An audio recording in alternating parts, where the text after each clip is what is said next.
Boa noite a todos. Boa noite aos internautas que nos acompanham. Que a paz do Mestre Jesus esteja nos nossos corações.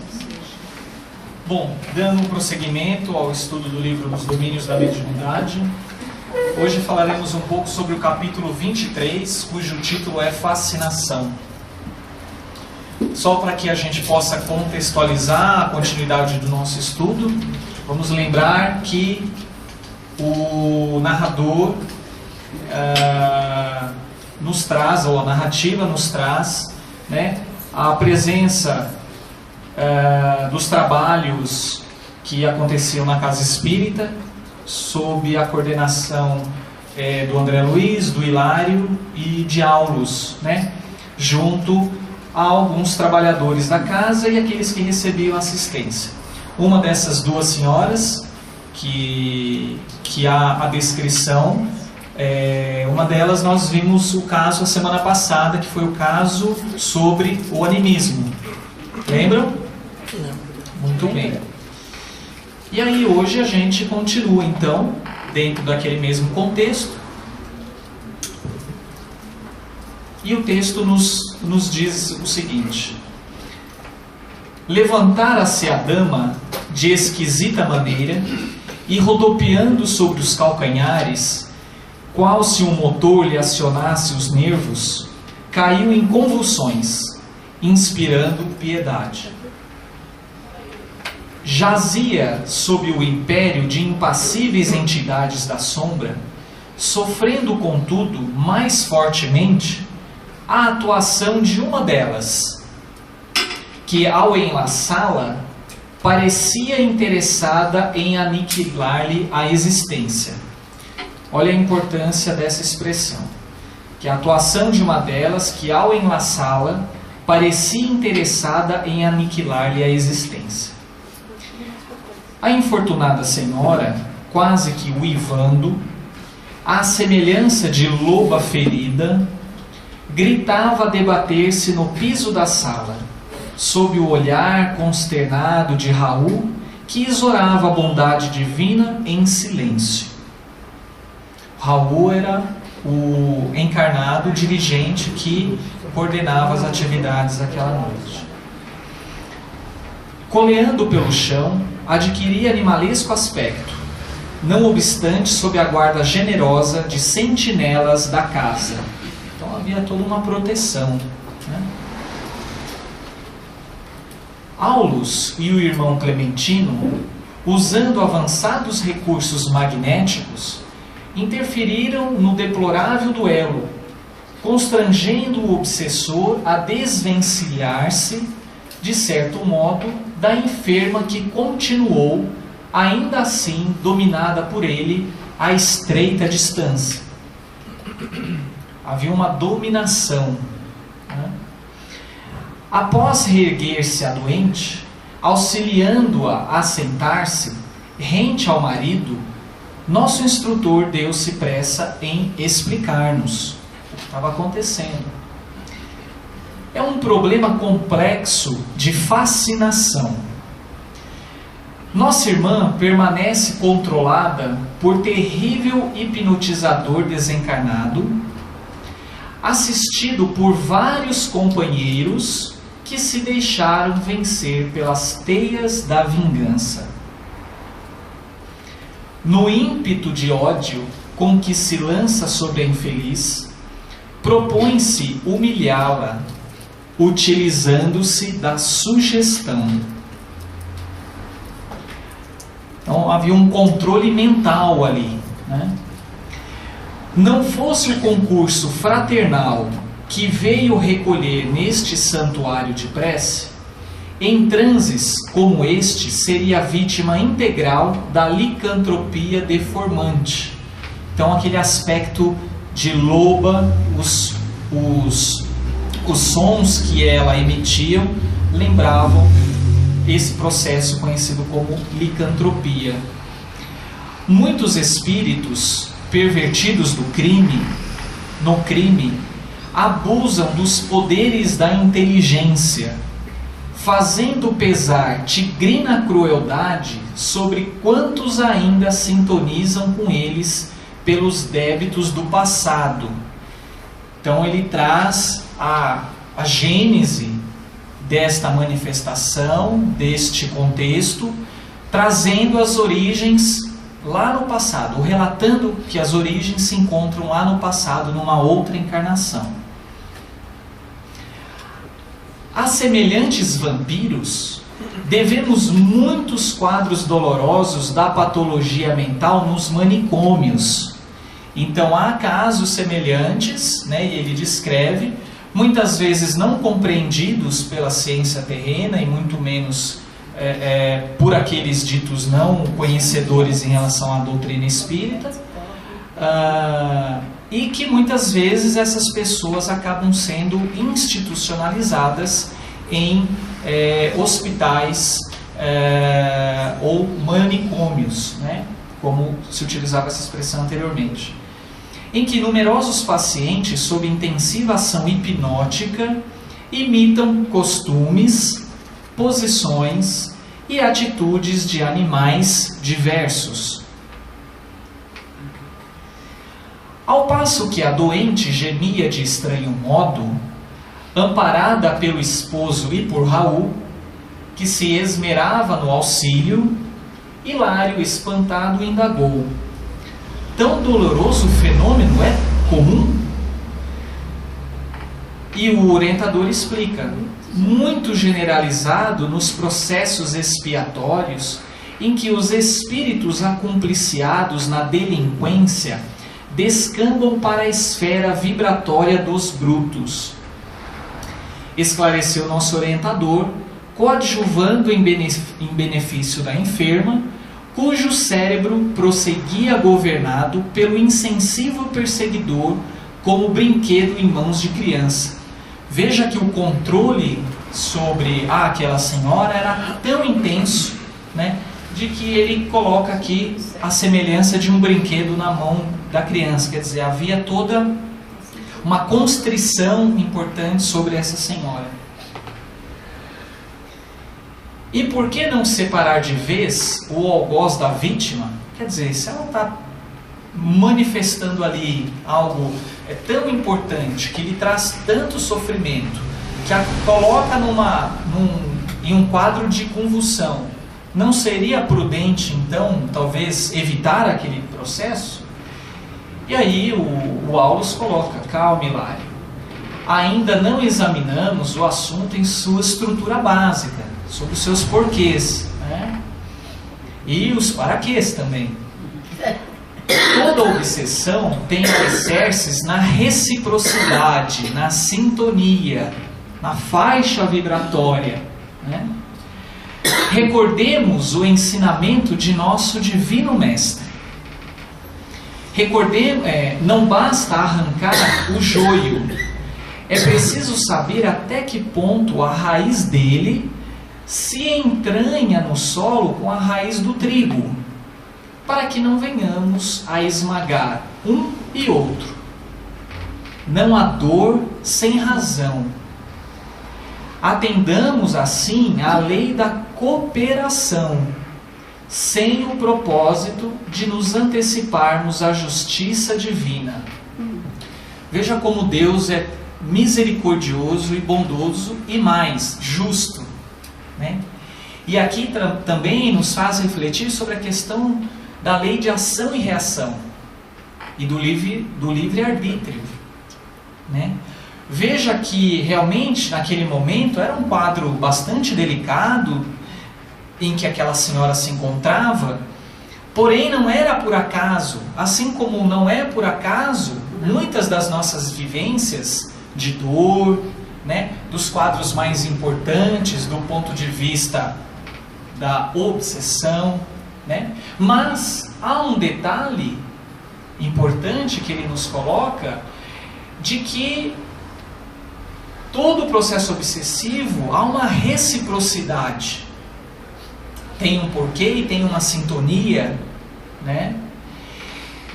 E obviamente muitas vezes o tempo para a restauração desse quadro, para o refazimento, o processo de melhoramento, na verdade, demanda tempo. Imaginem vocês um processo doloroso, muitas vezes de muitos anos, décadas, séculos ou milênios, né? Tudo isso há uma necessidade de um tempo. E, obviamente, há uma necessidade de esclarecimento, de autoevangelização e de trabalhar, por exemplo, sentimentos como o perdão. Lembrando que em alguns slides atrás, né, ele traz a questão de um aspecto ou de um sentimento baseado na vingança, na raiva, não é isso? E, obviamente, muitas vezes sempre cabe a cooperação, né? Cabe o auxílio, para que a gente possa minimizar, mas o processo de compreensão e de resolução, muitas vezes, desse quadro obsessivo, é o tempo, e depende de cada um, né? Pois tudo se baseia na justiça divina. Raul, sob o controle do mentor da casa, tentava sossegar o agitado comunicante, recordando-lhe as vantagens do perdão e incutindo-lhe a conveniência da humildade e da prece. Veja que Raul, ele é o exemplo, né, do orientador, né, ou pelo menos o modelo de orientador mais adequado. Ele não se precipita, ele procura fazer o trabalho dele, procurando orientar, esclarecer, trazer a importância de se trabalhar alguns sentimentos, a importância da prece, né? Ele não tem nenhuma postura de julgamento, né? Interessante isso. Aflito, como não querendo perder o fio da lição, meu colega beirou-se de nosso orientador e alegou: todavia, para colaborar em favor desses irmãos em desespero, será suficiente o concurso verbalista? Né? Será suficiente apenas esclarecer, orientar? Né? Será que só isso seria o suficiente? E ele responde: não lhes estendemos simplesmente palavras, mas acima de tudo o nosso sentimento, que é o sentimento de amor, né? O sentimento e o desejo de que haja um esclarecimento, que ele se sinta tocado, que o espírito em questão, o ser, se sinta tocado no seu íntimo por aquele sentimento de vibração positiva, de amor. Porque esse sentimento, ele vibra no ser, e que mesmo temporariamente nós não vendo, não enxergando o seu desdobramento a curto prazo, mas sempre é uma semente jogada naquele espírito que sofre, que se angustia, que teme, que se desespera, que guarda raiva, que se sente angustiado, enfim.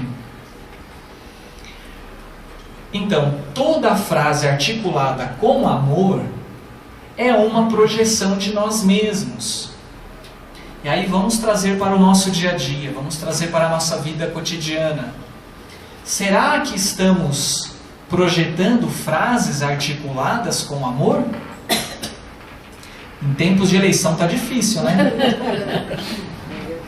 Portanto, se é incontestável a nossa impossibilidade de oferecer-lhes a libertação prematura, estamos doando em favor deles a nossa boa vontade, através do verbo nascido de nossos corações, igualmente necessitados de plena redenção com Cristo.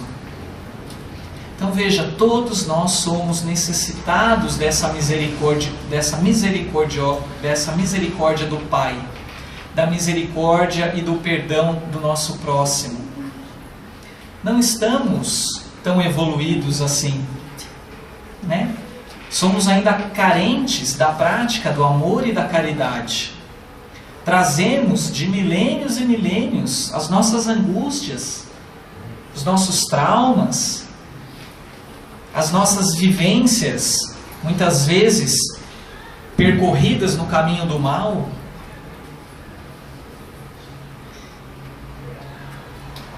E num tom demasiado significativo, Aulus acrescentou: analisando o pretérito, ao qual todos nos ligamos, através de lembranças amargas, somos enfermos em assistência recíproca, uns ajudando os outros. Não seria lícito guardarmos a pretensão de lavrar sentenças definitivas pró ou contra ninguém. Não julgueis para não serdes julgados. Não é isso que o Cristo nos ensinou? Porque na posição em que ainda nos achamos, todos possuímos contas maiores ou menores a liquidar. Para o cuidado fraterno de que dava testemunho, a doente e o perseguidor mereciam igual carinho. Igual carinho. Aplicou passes de desobstrução à garganta da enferma, daquela senhora, e em breves instantes o verdugo, ou obsessor, começou a falar através dela, numa algaravia, ou algaravia, cujo sentido literal não conseguimos perceber. Entretanto, pela onda de pensamento que lhe caracterizava a manifestação, sabíamos que a ira se lhe extravasava do ser. Observando então a enferma completamente transfigurada e assinalando-nos a muda interrogação, Aulus se deteve por alguns minutos a auscultar o cérebro do comunicante e o da médium, como a sondar-lhes o mundo íntimo, e em seguida voltou para junto de nós. E aí Aulus comentando: tentei alguma penetração no passado a fim de algo saber, respondeu o orientador entristecido. As raízes da desavença vêm de longa distância no tempo. Não obstante o dever de não relacionar pormenores, para não conferir maior saliência ao mal, posso dizer-lhe que o enigma perdura vai já em pouco mais de 1 milênio. 1 milênio, gente. Dá para pensar nisso? Nosso infeliz irmão fala um antigo dialeto da velha Toscana, onde, satisfazendo a obsidiada de hoje, se fez cruel estrangulador. Era legionário de Hugo, o poderoso duque da Proveriça, no século X. Pela exteriorização a que se confia, acompanho-lhe as terríveis reminiscências, lembranças, reporta-se ao saque de que participou na época a que nos referimos. Então houve a participação em um assalto, para satisfazer a mulher que não lhe correspondeu ao devotamento, e teve a infelicidade de aniquilar os próprios pais. Tem o coração como um vaso transbordante de fel. Veja que situação extremamente delicada, né? E aí André Luiz dizendo: restaurando a atenção no estudo que nos cabia fazer, lembrei a questão do idioma. Achávamos-nos no Brasil, e a obsidiada ensaiava frases num dialeto já morto. Por que motivo então não assimilava o pensamento? Por que motivo não assimilava o pensamento da entidade a empolgar-lhe o cérebro em ondas insofreáveis, transformando-o em palavras do português corrente, qual acontecer em numerosos processos de intercâmbio sob nossa observação? Quer dizer, por que não havia comunicação em português? Essa é a pergunta. Já que eles estavam no Brasil, né? E aí ele nos relata, né? Estamos à frente de um caso de mediunidade poliglota ou xenoglossia, explicou o assistente. Aí eu fui buscar lá no livro dos médiuns, no item 191, e a definição que Kardec coloca de xenoglossia é os que têm a faculdade de falar ou escrever em línguas que lhes são desconhecidas, e destaca que esses casos são muito raros. Para aqueles que também queiram ter um maior esclarecimento sobre obsessões, fascinação e subjugação e a diferença disso, nós encontramos também no capítulo 23, no livro dos médiuns, referências sobre esses assuntos. E aí ele continua: o filtro mediúnico e a entidade que se utiliza dele acham-se tão intensamente afinados, em sintonia entre si, que a passividade do instrumento ela é absoluta. Ou seja, ela não estava conseguindo se controlar ou ter o domínio ali de suas forças inicialmente, sob o império da vontade do Espírito, que o comanda de modo positivo, a maneira como ele quer. O obsessor, por mais estranho pareça, jaz ainda enredado nos hábitos porque pautava a sua existência há séculos, e em se exprimindo pela médium, usa modos e frases que lhe foram típicos. Então veja, havia uma senhora encarnada no Brasil que estava dentro de uma casa espírita e que de uma hora para e que a partir de um determinado momento ela passa a ter um comportamento, uma expressão à semelhança de uma loba, processo esse caracterizado por licantropia, tem um forte processo obsessivo por trás desse processo, né?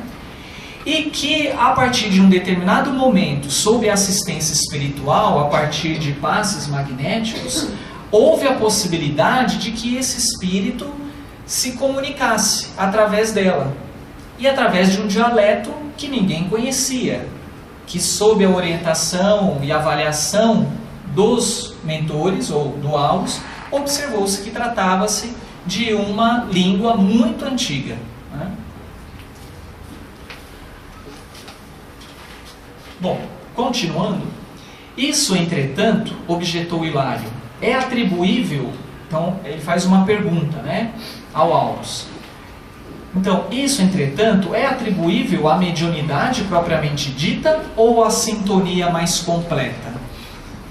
O problema é de sintonia, informou o assistente.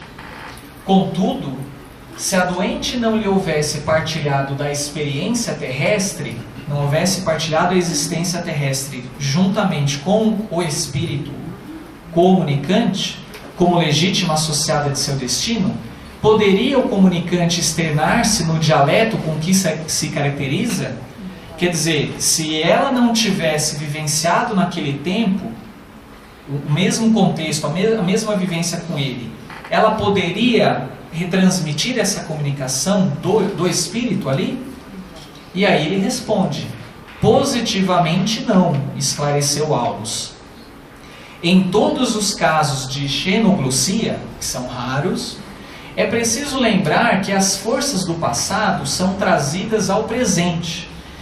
Os desencarnados, elaborando fenômenos dessa ordem, interferem quase sempre através de impulsos automáticos nas energias subconscienciais, mas exclusivamente por intermédio de personalidades que lhes são afins no tempo, ou seja, que compartilharam da experiência ou daquela época, ou daquele contexto sociocultural, né?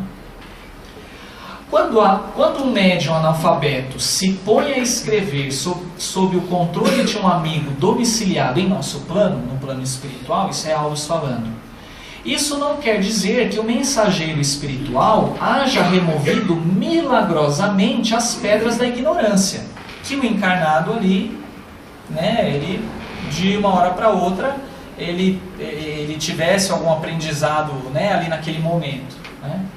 Mostra simplesmente que o psicógrafo traz consigo, de outras encarnações, a arte da escrita já conquistada e retida no arquivo da sua memória, na memória espiritual, né?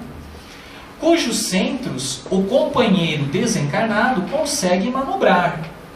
Então há uma manipulação em relação aos centros, né, aos arquivos da memória, e aí ele consegue fazer a comunicação. Hilário fez o gesto indagador do aprendiz e insistiu. Podemos concluir então que se a enferma fosse apenas médium, sem o pretérito de que dá testemunho, a entidade não se exprimiria por ela nenhuma expressão cultural diferente da que lhe é própria. E ele fala, sim, sem dúvida alguma. Em mediunidade há também o problema da sintonia no tempo, né? Ou seja, aquelas vivências, as experiências que o ser agora encarnado também teve no passado.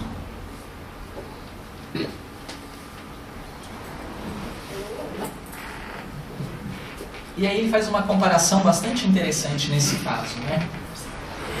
E de olhar vago acentuou: o fato sob nossas vistas pode ser de certo modo comparado às correntes d'água.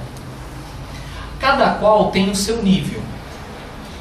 As águas, à flor da terra, guardam a serventia e o encanto que lhes são peculiares, né?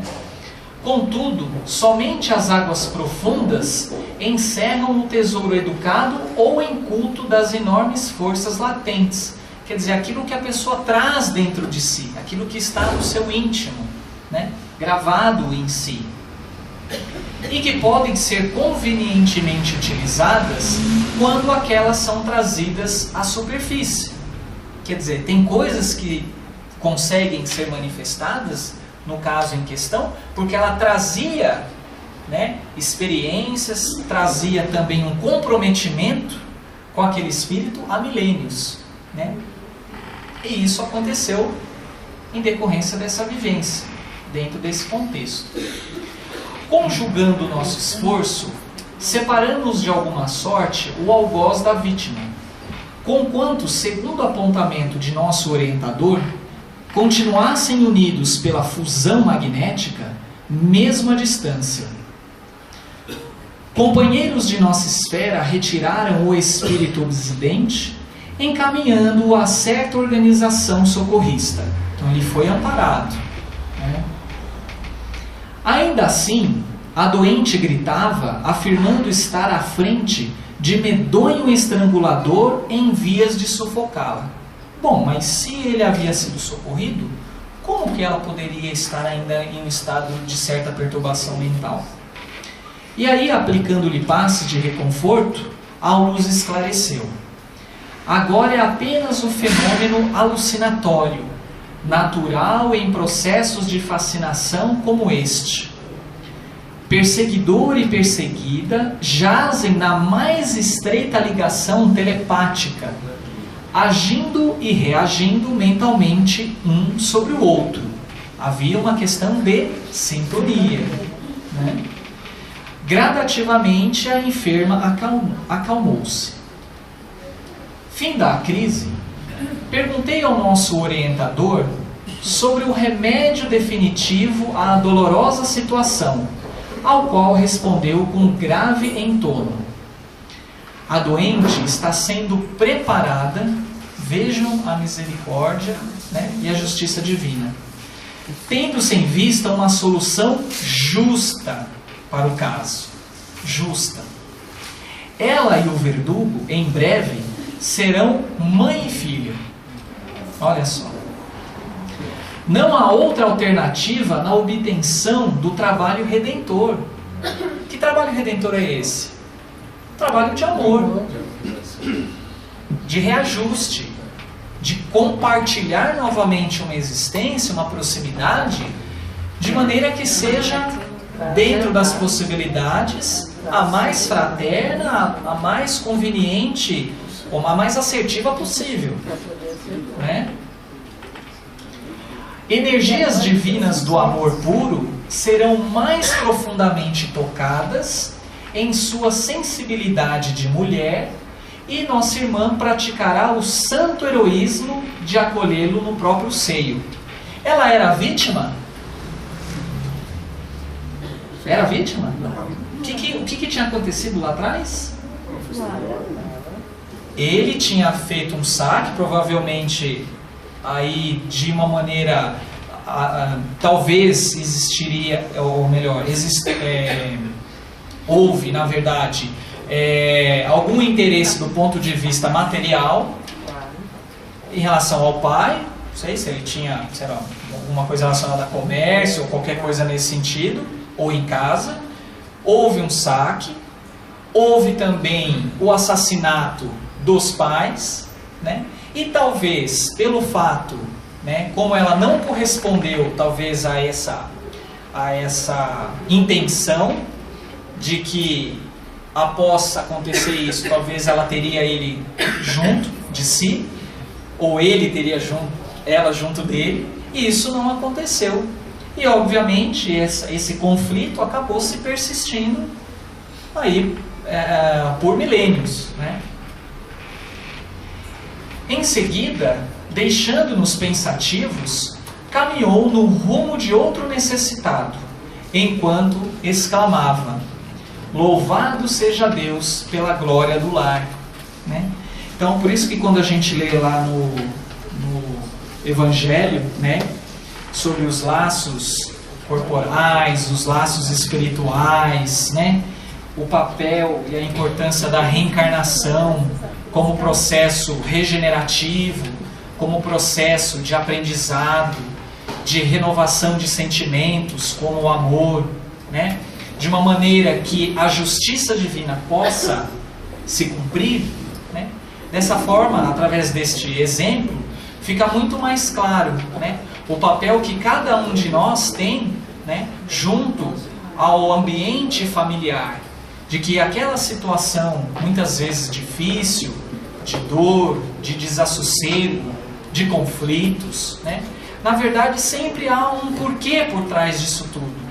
E não há, mesmo perante a determinados comportamentos, a determinadas situações, como abandono, como traição, e como qualquer outra situação, não há, na verdade, não deve haver uma necessidade de julgamento, e muito menos de se caracterizar como uma vítima ou um algoz. Assim como nos é trazido no texto, todos nós necessitamos da misericórdia do Pai, da assistência, da cooperação. E obviamente, dentro do tempo de Deus, dentro da justiça divina, aquilo que precisar ser trabalhado e reajustado, vai ser trabalhado ou reajustado, né? E aí, para concluir essa metade da aula de hoje, porque o André vai nos auxiliar aqui também, então é importante que a gente tenha em mente, né, que a gente possa ter a ciência de que o estudo, através da leitura do Evangelho, o estudo da própria doutrina, o trabalho incessante no bem e o amor no coração, né, convertendo a própria vida em expressão da fraternidade, são, ao mesmo tempo, elementos profiláticos e de reajuste para que a gente possa sanar os débitos e nos reajustarmos com aqueles corações que há algum tempo atrás tivemos alguma situação de conflito e que precisamos, para o nosso aprendizado, para a nossa evolução, cumprir, né, com esses deveres, com essas situações. André, pode.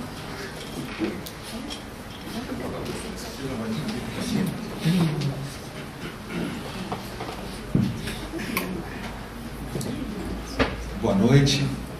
Nós trouxemos algumas reflexões, até comentadas pelo Luiz Gustavo, que estão presentes no mecanismos da mediunidade, para vermos como isso, do ponto de vista mais assim da ciência, das energias, das ondas, como isso se processou entre os dois personagens, entre as duas personalidades, né? Então, esse aqui faz parte do comentário de Aulos no início, como o Luiz Gustavo apresentou. Aqui estão alguns pontos. É um problema complexo de fascinação, ele havia dito. Nossa irmã permanece controlada por terrível hipnotizador. desencarnado. Nós conversamos sobre a hipnose, teve uma outra aula sobre mecanismos tratando isso. Então, no ímpeto de ódio, propõe-se humilhá-la utilizando-se da sugestão. Então a entidade utilizava, movimentada, impulsionada pelo ódio que ela tinha, ela promovia sugestões na mulher, e isso fazia com que a sintonia dela baixava, porque essa sugestão que a entidade obsessora faz é justamente no calcanhar de Aquiles que ela tinha, que aquela mulher tinha.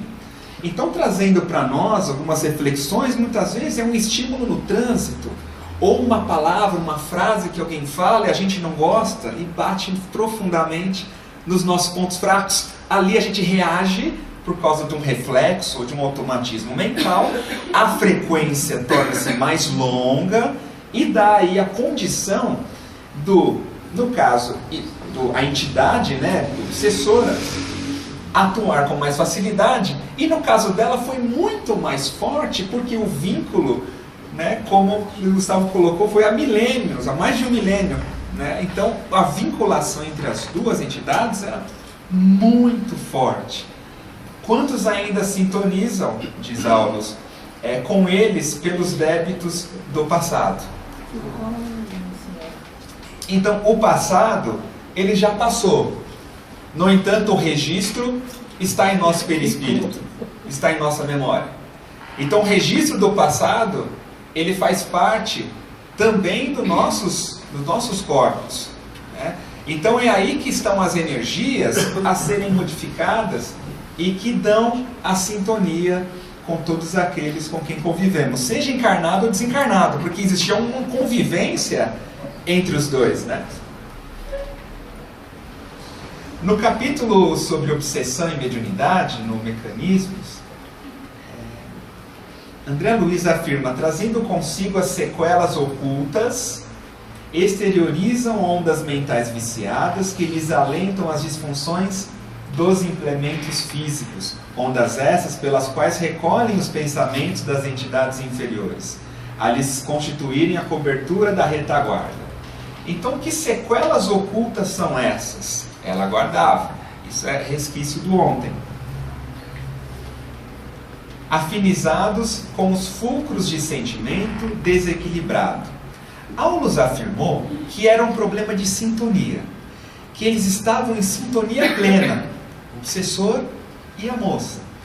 Então, a sintonia se dava justamente nesses fulcros de sentimento desequilibrado que tanto ela trazia quanto ele. Por isso que a reforma interior, que a doutrina espírita nos estimula, o Evangelho de Jesus, na vivência dele, nos faz renovar esses sentimentos, a vivência nos faz renovar esses sentimentos que nos dão conexão, afinidade com qualquer entidade, encarnado ou desencarnado.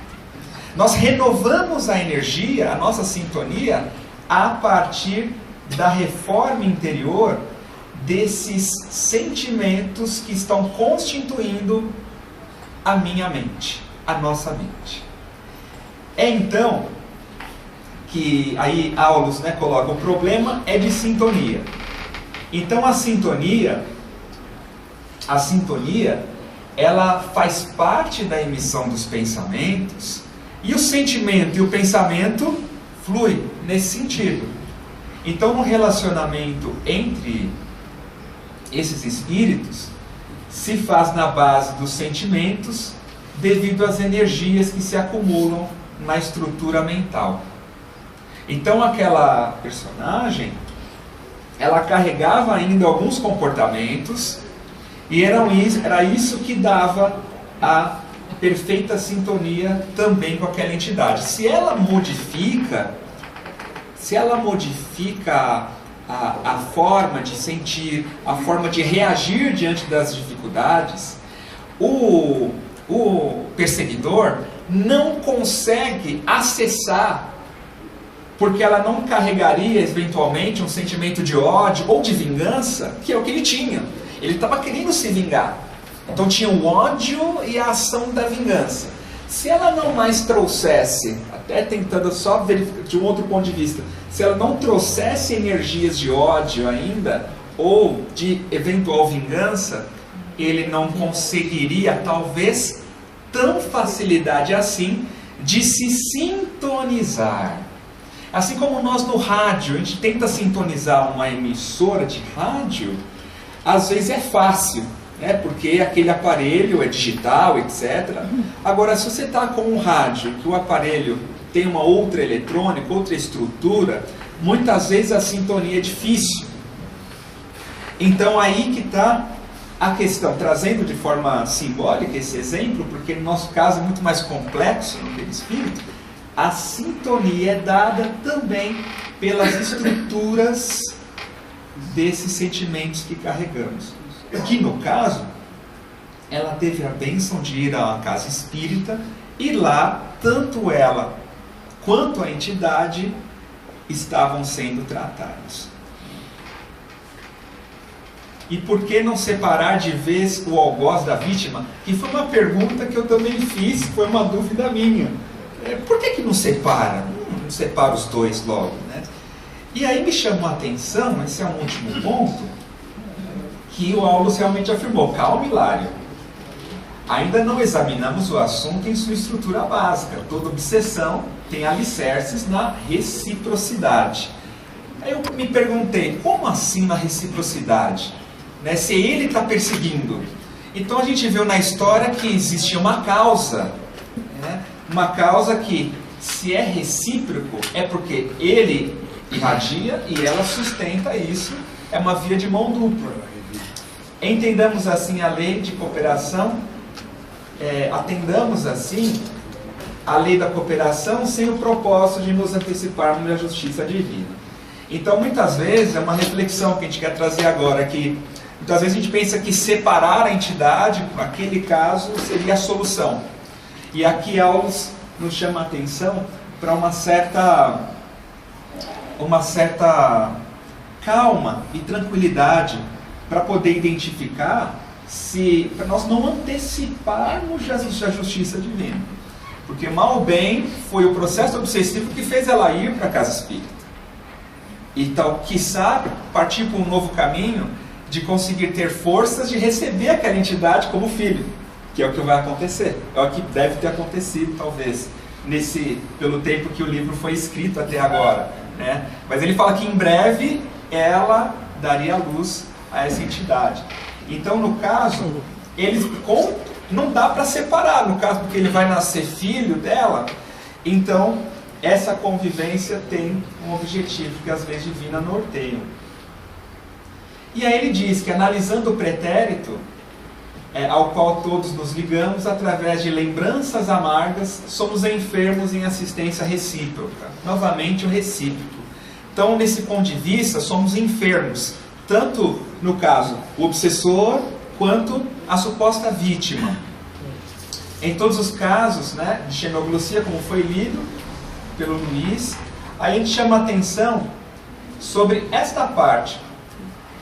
Elaborando fenômenos dessa ordem, interferem quase sempre através de impulsos automáticos nas energias subconscienciais, mas exclusivamente por intermédio de personalidades que lhes são afins no tempo.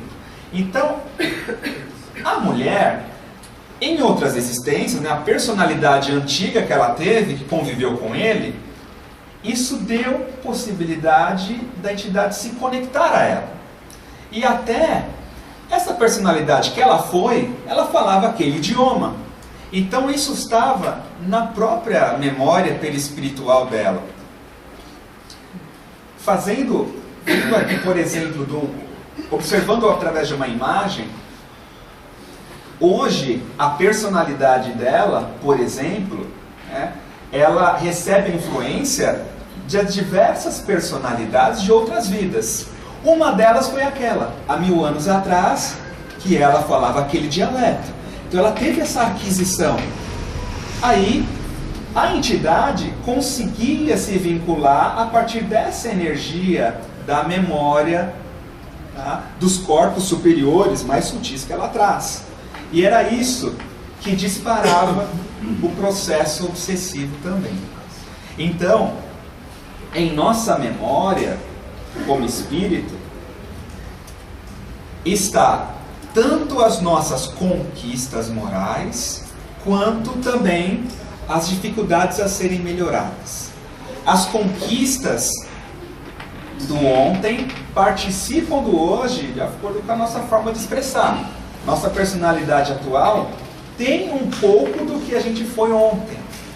Então é aí que tinha a conexão dessa entidade na moça. No caso, pela xenoglossia, mas também, com certeza, nos registros de vingança ou ódio que ela trazia, e possivelmente eles também doolaram em outras, possivelmente outras situações ou reencarnações. Se esse registro não for mudado por completo, permanece a conexão. Se ela nessa encarnação consegue, como mãe, agora vivenciar esse amor divino que Auro coloca, haverá possibilidade de renovar as estruturas de ódio com o amor vivenciado. Porque sendo mãe, ela vai necessitar cuidar daquele espírito, bebê.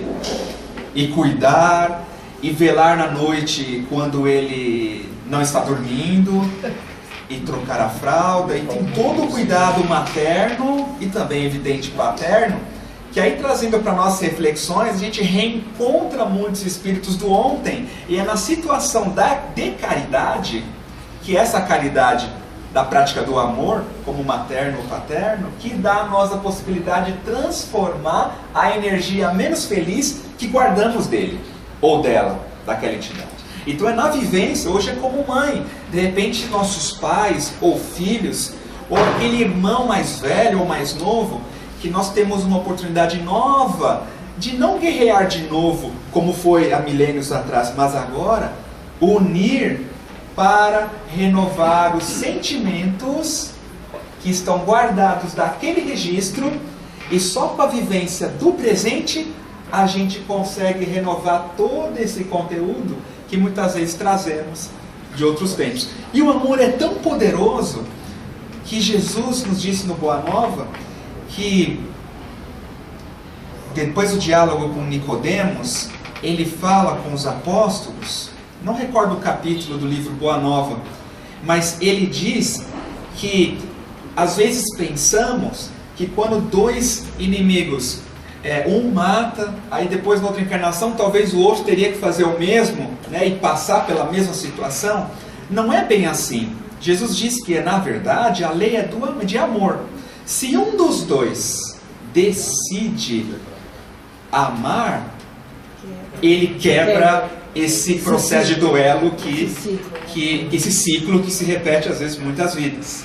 Então muitas vezes a gente está tentando prever aqui, sem pretensão nenhuma, mas que na história, ela sendo mãe amorosa e paciente, porque com certeza a gente pensa, esse filho dá trabalho, né? Talvez, de onde vem isso? É uma nova oportunidade de amando, tendo paciência, compreendendo, educando, sim, educando, modificar esses registros da memória. E nisso resolve uma cascata de reencarnações de outras vidas aqui em uma vivência muito profunda. Com o amparo da espiritualidade superior, como Luiz Gustavo mencionou, os 3 últimos itens, que foi a questão do amor, o trabalho, o estudo, o trabalho e a prática da caridade, a prática do amor. Essa vivência do amor faz com que toda essa energia acaba sendo em uma vida com certeza renovada, porque o projeto da encarnação vem para isso, vem para que nós sejamos vencedores naquilo que nós nos propomos. Nós sempre, quando antes de reencarnar, acreditamos que vai dar certo, nós vamos conseguir, porque tudo está muito bem organizado pela espiritualidade superior para o nosso êxito. E agora, acreditar nisso estando encarnado é o papel que a doutrina espírita tem como um propósito, nos consolar, ser o consolador, porque às vezes encontrar aquela entidade do passado não é fácil. Aí o Espiritismo vem e nos consola como consolador, que nos esclarece na razão do porquê e também no sentimento. E assim conseguirmos ter forças para mudar esse conteúdo com relação àquela pessoa com quem não nos damos muito bem. Então, que houver alguma pergunta para o Luiz Gustavo.